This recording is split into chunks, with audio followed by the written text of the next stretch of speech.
So Sean Bibby, who's paid a lot of money for that privilege, gets the first kickoff at Langtree Park, and he catches the kickback as well. Good lad.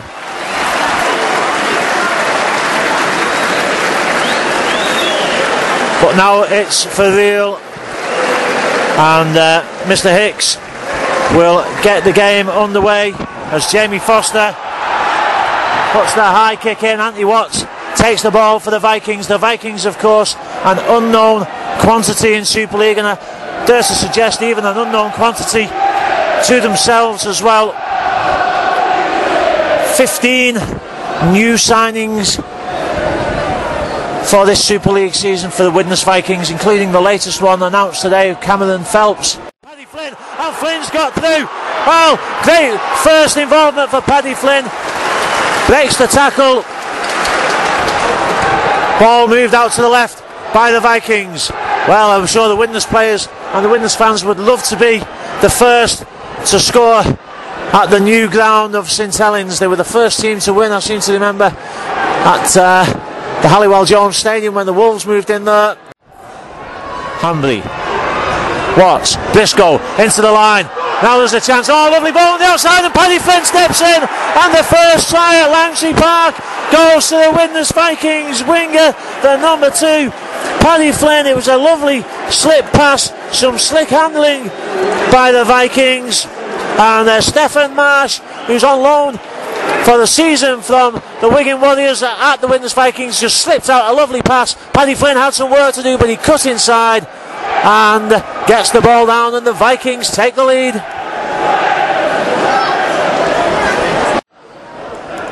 Well, whatever happens next, it'll always be in the annals of Widnes and St Helens history, and I'm sure that the Widnes fans will be constantly reminding St Helens fans of this, that the first try scored at Langtree Park between two Super League teams was by the Widnes Vikings. The kick goes wide, so it's 4-0 to Widnes.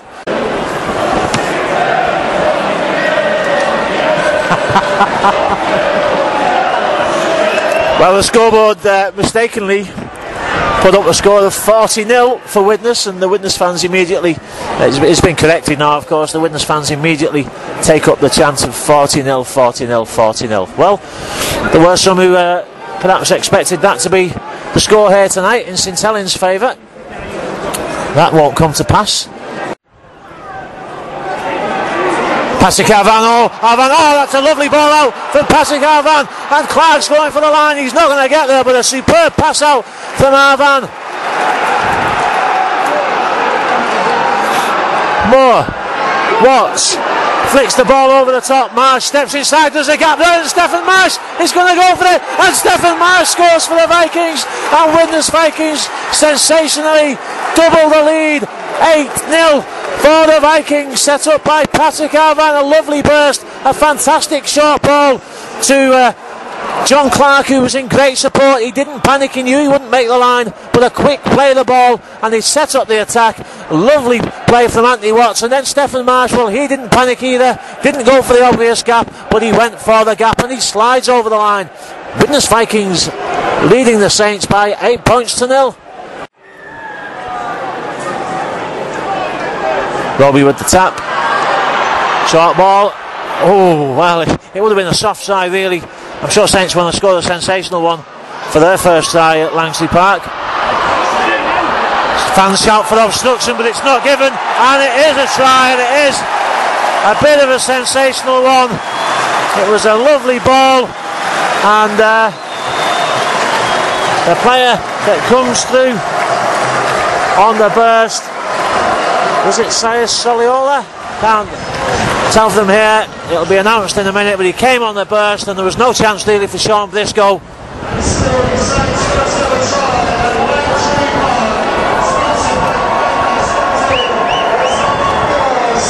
It is Sias Soliola for the first try for St Helens, and the kick will make it 10-6.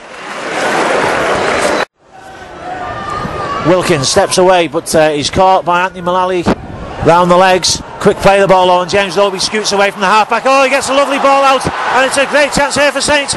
and the pass inside to Francis Melly sets up the try, but it was the speed of the play of the ball really and the quickness of the passing. Tommy Makinson comes into the line, quick pass to him, and Francis Melly cut inside him, giving him the options.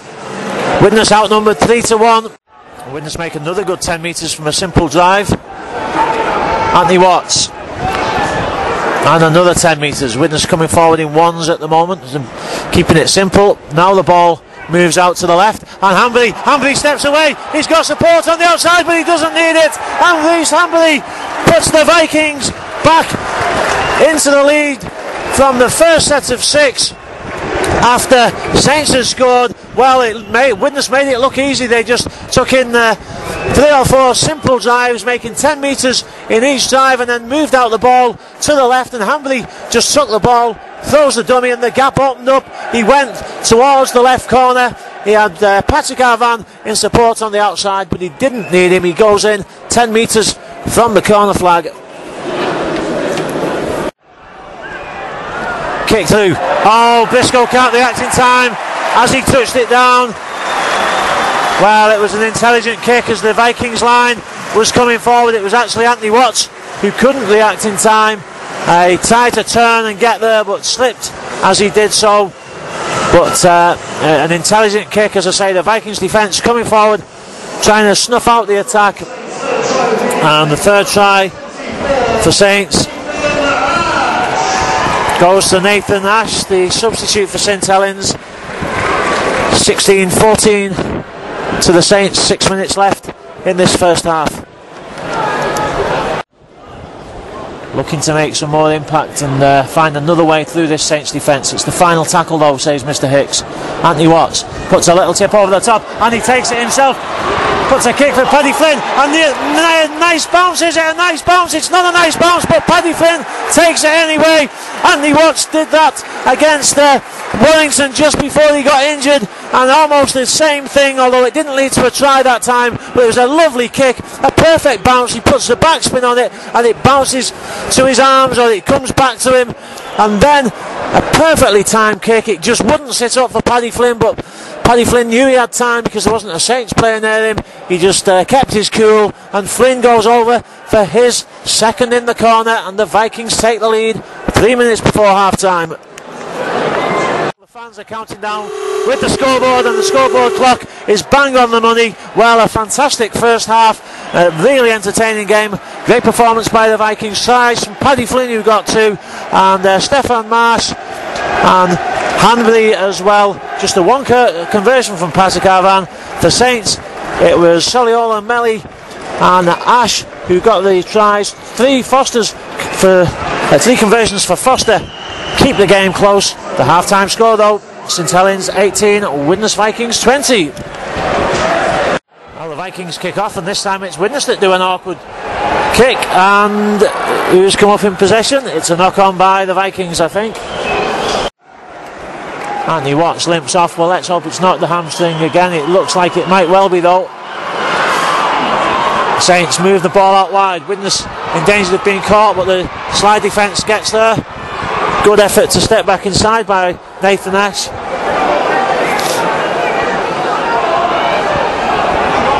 There's a gap there, and it's going to be a try for St Helens. Lee Gaskell just dummied and opened up the gap. The Widnes defence couldn't get there now. The Widnes players beginning to look a little bit weary, understandably I suppose. It's the first time out in this environment, this cauldron of physicality, but the Saints take the lead 22 points to 20 with the kick to come. Dummies. Well, the ball's come out.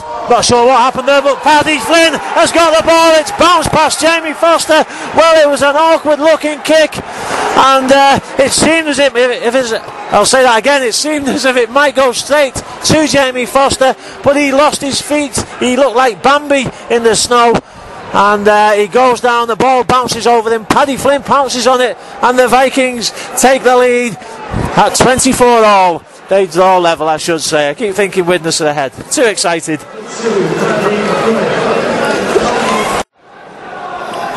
Chris Flannery takes them into the Vikings half. Quick play the ball and Roby scoots away. Lomax dummies, then gets the ball out to Gaskell. Oh, it's a lovely ball from Gaskell, and is it going to be a try in the corner? It is a try in the corner. St Helens take the lead again. And again, Widnes scrambling back to defend. Roby switches it to the left. Francis Melly gets the ball out on Foster, gets on the outside, he steps inside, it's a great try, finished off by Jamie Foster, who finally crosses the whitewash, but a lovely pass by Francis Melly. He just sucked in the defence, and St Helens now put the game, I think, beyond reach at 34-24. Kick to come will make it 36-24. Soliola gets a great ball out, and it's going to be a try for Tommy Makinson for a scoreline that will surely flatter St Helens, but it was great work from Sia Soliola, the man who scored the first try of the night for St Helens. A lovely flick pass out, and Makinson finishes off under the sticks. Well, it came from lost possession from Steve Pickersgill on the second tackle for the Vikings, but from then on, Saints were on the front foot. Widnes in possession. There it is, the final hooter. Game not over yet. It is now. Great performance, great effort by both sides.